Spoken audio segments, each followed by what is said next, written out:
अस्सलाम वालेकुम दोस्तों, अगर मेरी वीडियो पसंद आए तो इसको लाइक, सब्सक्राइब और बेल का बटन ज़रूर दबा दीजिए।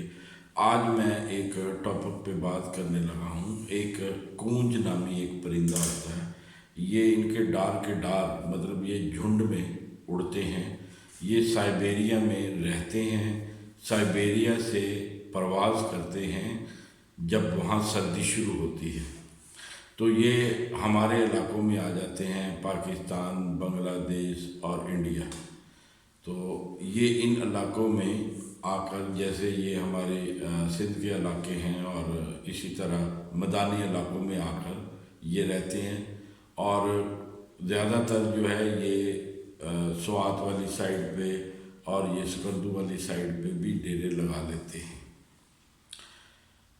तो जब ये यहाँ पे सर्दियों का सीज़न गुजारने के बाद हज़ारों मील का सफ़र इसी तरह वापस तय करके जाते हैं। ये मार्च में तकरीबन यहाँ से इनकी रवानगी होती है। तो ये जो मैं आपको बात बता रहा हूँ ये साइंटिफिक प्रूफ है। तो कुछ इन पे तजर्बात हुए हैं, साइंसदानों ने किए हैं। अच्छा, जब ये यहाँ से जाते हैं तो ये अंडे यहाँ पे दे जाते हैं इस बड़े सग़ीर में मुख्तलिफ़ जगहों पे जहाँ पे ये रहते हैं। अंडे देकर ये चले जाते हैं। अंडे पाकिस्तान में पड़े हैं, इंडिया में पड़े हैं। ये बड़े छुप के अंडे देते हैं, आम आदमी को नहीं पता चलता। तो ये वापस अपनी जगह पे, अपने मुल्क में, अपने वतन में पहुंच जाते हैं। अच्छा, वहाँ पे जाकर क्या करते हैं कि ये जो मादा होती है ये वहाँ पे अंडों पे बैठ जाती है। तस्वराती तौर पर उस अंडों पे बैठ जाती है और जो नर है वो उसके इर्द गिर्द घूमना शुरू कर देता है। तो ये प्रोसेस जो है 21 दिन रहता है। कितने देर दिन में करते हैं ये तो मुझे मालूम नहीं है, अब भूल गया हूँ।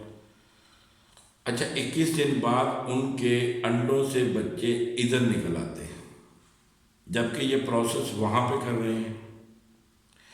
अच्छा, अंडों में से ये बच्चे निकलते हैं। निकलने के बाद जब ये प्रवास के काबिल होते हैं तो ये यहाँ से प्रवास करके सीधे अपने माँ बाप के पास पहुँचते हैं बग़ैर किसी के एड्रेस पूछे।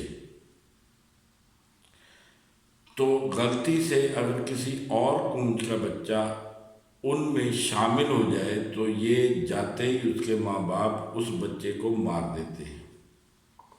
तो बताने का मकसद असल में ये है कि ये अशरफुल मखलूक नहीं है। इसके बावजूद अल्लाह ताला ने उनमें इतनी रूहानी पावर रखी है कि वो वहाँ जिन्होंने अपने बच्चों को देखा नहीं वो अपने बच्चों को पहचान भी लेते हैं और उनके बच्चे सीधे अपने माँ बाप के पास पहुँच जाते हैं। तो आप अंदाज़ा लगाएं कि इंसान के अंदर अल्लाह ताला ने कितनी सलाहियतें दी हैं और कितनी पावर दी है जो उसने इसको अशरफुल मखलूक बनाया है।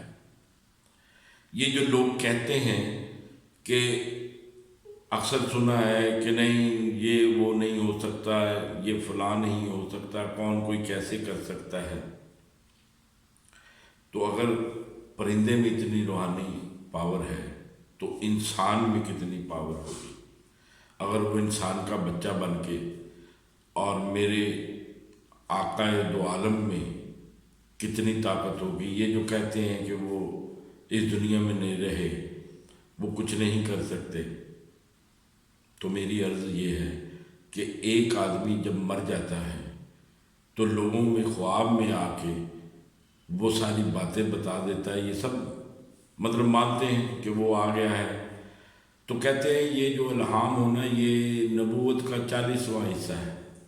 अच्छा, नबूवत की जो हिस्से हैं उसमें से सबसे आखिर का, और जिसके पास नबूवत के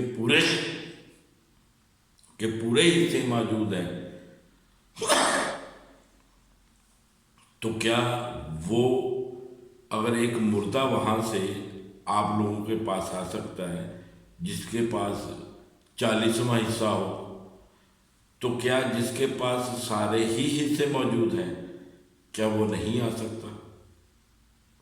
آپ خود ہی سوچئے، میں اس پہ کیا تبصرہ کروں۔ تو اور جو نبیوں کا بھی نبی ہو، میرا ایمان ہے کہ وہ جہاں چاہیں وہ آ سکتے ہیں۔ خدا حافظ۔